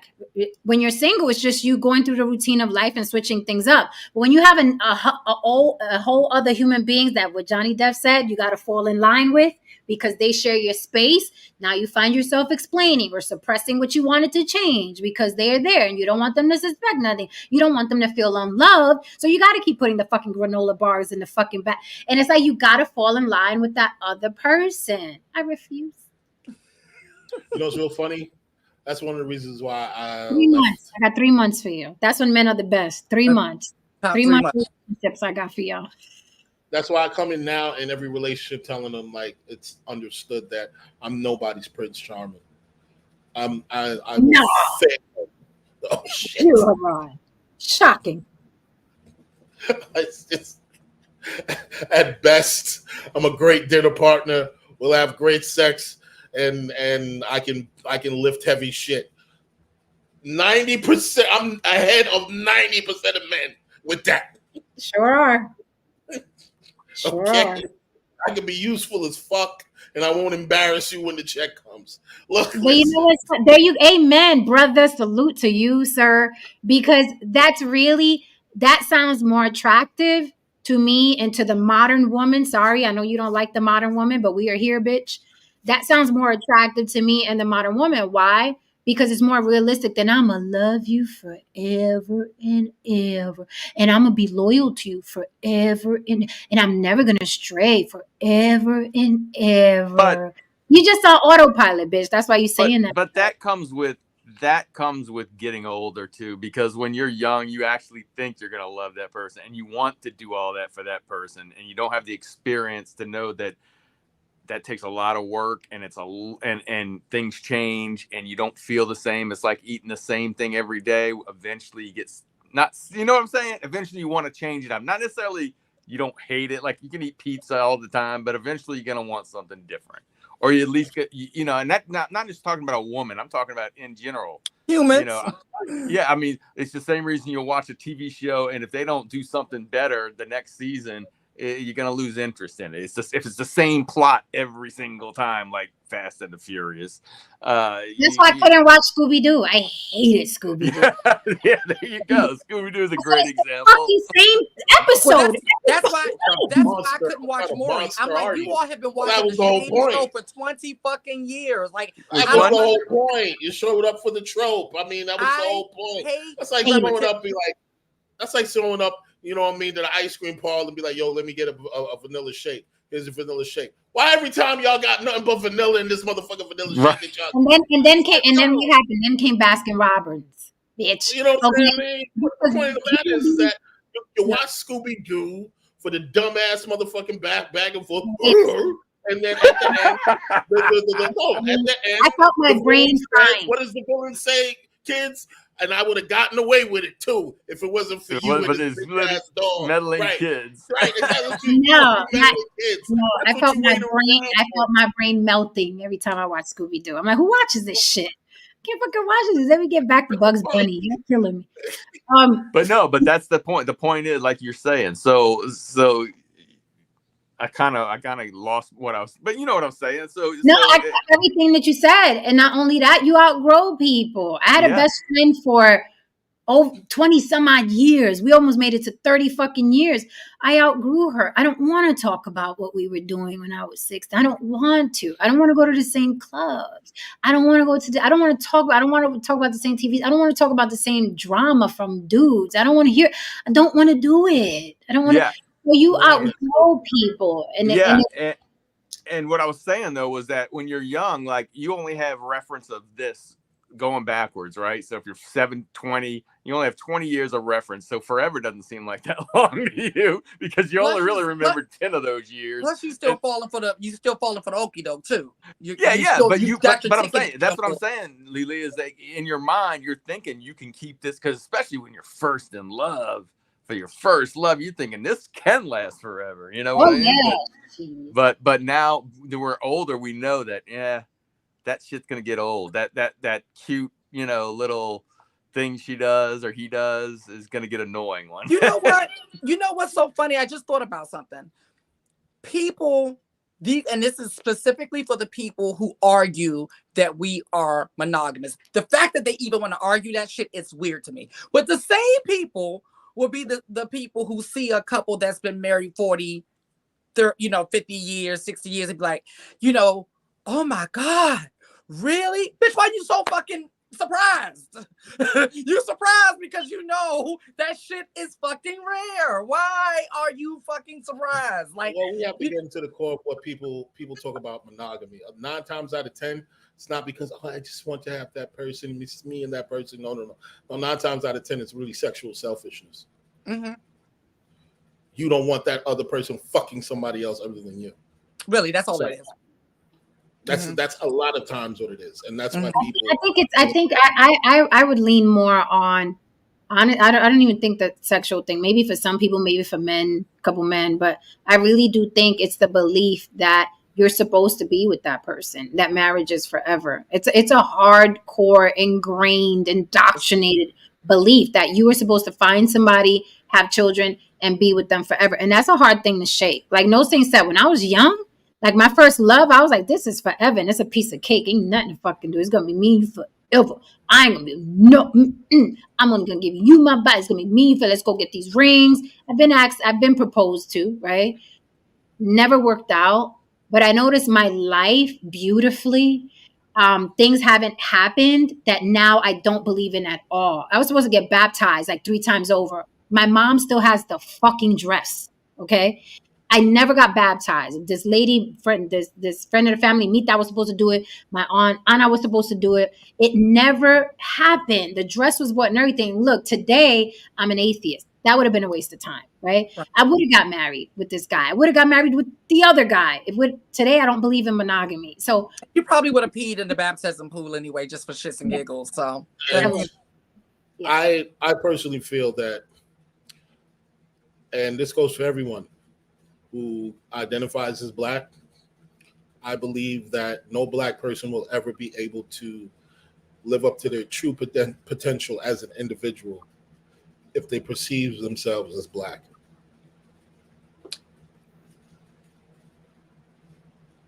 You are not going to take us in another show tonight, honey, because I say that all the time. I say that all the time. I know somebody will try to clip up what the fuck I just said, so let me say it again.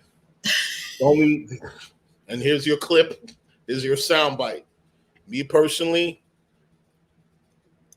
the area in which I go through life and how I perceive life, I do not perceive life as a Black man. Everyone else does, but I perceive myself as a human being because I know that I will not be able to be allowed to live up to my full potential, even subconsciously or consciously. Will not be allowed to live up to my full fucking potential if I see myself as a Black person and I adhere to Blackness. Because Blackness is limiting. Blackness is monotonous. And Blackness is not about evolution. And victimization, if you really want to lean in and be real Black. And the Blacker you are, the more me on that shit. I'd love to debate somebody on it and just make sure that if you debate me and you come with a rebuttal, make sure that you bring your examples because I'll bring mine. Yeah, I'm actually the same way, and it's not even just with Black. I've always said, like, even with trans and all that other stuff, I'm like, I don't like any of those shits, but I already know you all are going to use them. Y'all have fun. But for me, as far as me, I don't identify with none of that shit because for that reason, I feel like all of that is limiting. And I don't want no fucking chains on me. I don't want to have to pledge allegiance to any damn thing and say, oh, you said you were Black, so you got to be over here with us and think everything we think. Like, fuck no. Nope. Yeah, I mean, that's why I use atheist too. I'm like, God, my shit's more complicated than that, but I'm like, yeah, just that's what it is. It's an atheist. You know what's so funny? I was about to say, I kind of like what Jen does because it just keeps people out. It's like, because it's complicated and it's none of your business. And I don't want to know what you believe. You don't need to know what I believe. It's not going to do shit for you. What you believe is not going to do shit for me. Why are we even talking about it? Like, that's how I think about it. Now, you see, this person already just proved that what I just said twice went completely over their fucking heads, man. You're not FBA. You're not a fatherless Black American. Just kidding. Foundational Black. Is that what it is? A foundational Yes, Black. foundational Black American. Okay. So it's understandable that you don't see yourself as Black, ma'am. Here's the thing. I don't consider myself LGBT either. Shots fired at everybody. She said, I don't expect any non-FBA or the Black LGBTQIA. It's a perfect example. They put it out there. They'll say this every time. I bet you one thing though. You can be white and gay as a motherfucker and still get all those white gay rights. You know what I mean? Because they see themselves as white. And this is one of the reasons why you FBA motherfuckers are where you are right now. Because it's only you 5 motherfuckers in a pool and fuck everybody else. No, you're gonna need somebody. You're gonna need Black atheists. You're gonna need the Caribbeans. You're gonna need the gays, the Black trans. You know what I mean? You're gonna have to throw in a couple of motherfuckers in there with Down syndrome. You're gonna have to have a couple of Black midgets. You're gonna need all the Black you can get your fucking hands on in order to solve all the problems in this world. You can't do it on your own.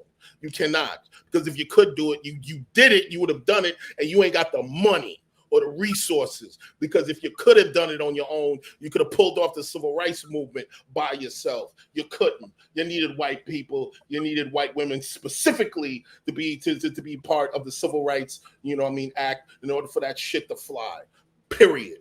So know your history in this world before you start doing this and talking about who Black and who isn't. Because at the end of the day, there's only 15 to 19% of you in this country, and if you need anything done, you're gonna have to ask a white person to help you the fuck out.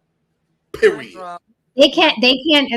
When you look at certain religions, they can't even worship and have money coming in without adding a white person. So you can't even worship a deity without involving white people. But they don't want to talk about it. Ironically speaking, the Black Israelites on the corner, they need a permit. Where did they get the permit from? Wait, they give them permits?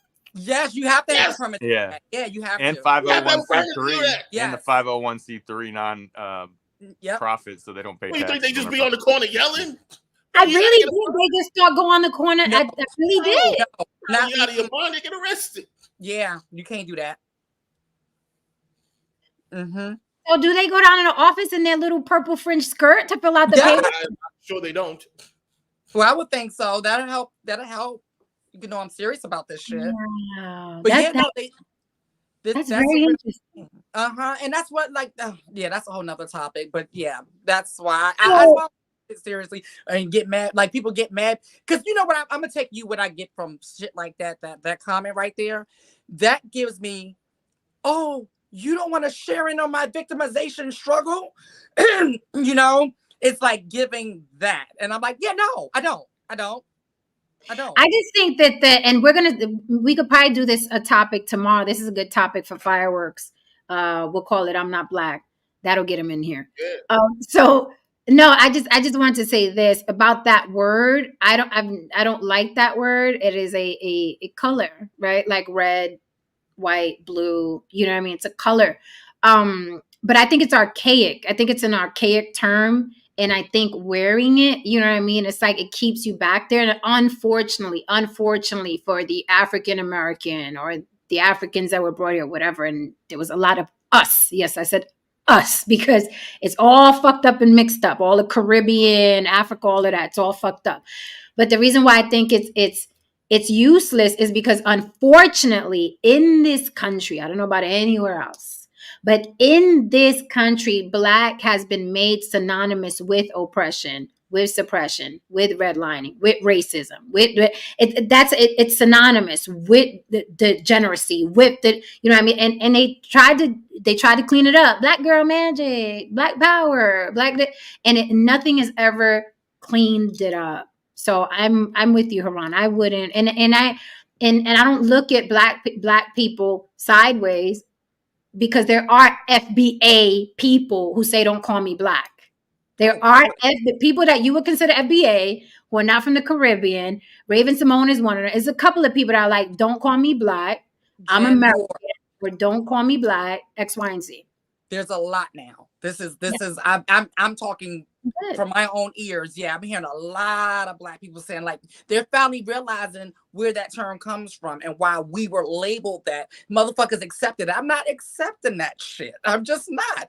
I'll create my own fucking labels if I have labels, but I'm not doing that either. So I am what you say I am. Yeah, and not only that, but Tristan always says that I'm racial non-binary. Oh, But I like that. yeah, but not only that, but it's you know what I mean, it changes.